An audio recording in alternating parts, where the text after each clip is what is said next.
रायपुर मुख्यमंत्री भूपेश बघेल मीडिया से बातचीत कर रहे हैं।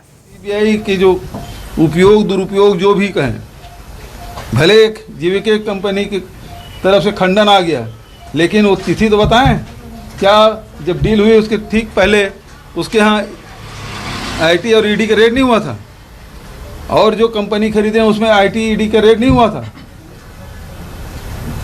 दस्तावेज आईटी ईडी के रेट के बाद ही ये सारी संपत्ति हैंडओवर हुआ अडानी को। भले वो जब आईटी के रेट चलते अपनी संपत्ति को ही जीवन भर की कमाई को दूसरे को सौंप दिए, बेचने के लिए बाध्य हुए, तो अब क्या हिम्मत कर पाएंगे वो बोलने का? तो राजनीतिक दुरुपयोग अभी तक सुनते आ रहे थे, लेकिन अपने मित्र को फायदा पहुंचाने के लिए भी आईटी का दुरुपयोग हो रहा है। ये राहुल जी ने लोकसभा में बात कही है, ये महत्वपूर्ण है। संविधान नियुक्ति को लेकर राजभवन ने याचिका दायर की, फिर से एक बार की कहा कि नोटिस नहीं दी जा सकती, और अप्रसन्नता भी व्यक्त की है महाधिवक्ता को लेकर। देखिए, राज्यपाल जी के व्यक्तिगत रूप से मैं बहुत सम्मान करता हूँ, मेरी बड़ी बहन की तरह, लेकिन जहाँ राज्य के लोगों के हित की बात है और खासकर नौजवानों के हित की बात है, क्योंकि आरक्षण का लाभ तो इन्हीं वर्ग को मिलना है, चाहे एसटी हो, एससी हो, ओबीसी हो, ईडब्ल्यूएस हो, इसको मिलना है। अब इसमें भारतीय जनता पार्टी के हाथों में जो खेल रही राजभवन, ये बहुत दुर्भाग्यजनक है।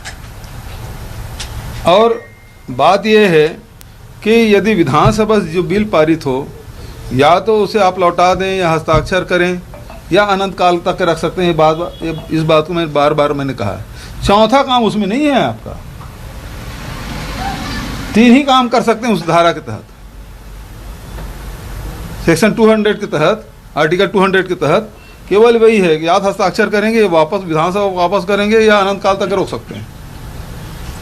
मतलब जल्दी से जल्दी उसको वापस करना है भाई। अनंत काल मतलब यह है कि उम्मीद यही किया जाता है, उसको ग्रे एरिया क्यों छोड़ा गया कि राज्यपाल क्योंकि संवैधानिक प्रमुख है, इसलिए उसमें जल्दी निर्णय लेंगे, उसको बाध्यकारी नहीं किया गया, लेकिन वो जो ग्रे एरिया छोड़े उसको दुरुपयोग हो रहा है। ठीक है, पहली बार सेलिब्रिटी क्रिकेट लीग होने वाला है, अच्छी बात है, होनी चाहिए। सर, छत्तीसगढ़ की अब नई पहचान वनों से प्राप्त हर्बल प्रोडक्ट्स के रूप में हो रही है। अंतर्राष्ट्रीय बाजारों में भी इसकी मांग बढ़ रही है, दूसरे राज्यों में भी बढ़ रही है, तो ये एक अच्छी पल देगी सर इस पर। मिलेट्स ईयर घोषित किया हुआ अंतर्राष्ट्रीय मिलेट्स ईयर है। तो सीएम भूपेश बघेल रवाना हो रहे हैं और इस बीच बीजेपी पर सीएम भूपेश बघेल ने जोरदार निशाना साधा। कहा कि बीजेपी आरक्षण के मसले पर खेल खेल रही है, राज्यपाल को हस्ताक्षर करना चाहिए या फिर लौटा देना चाहिए।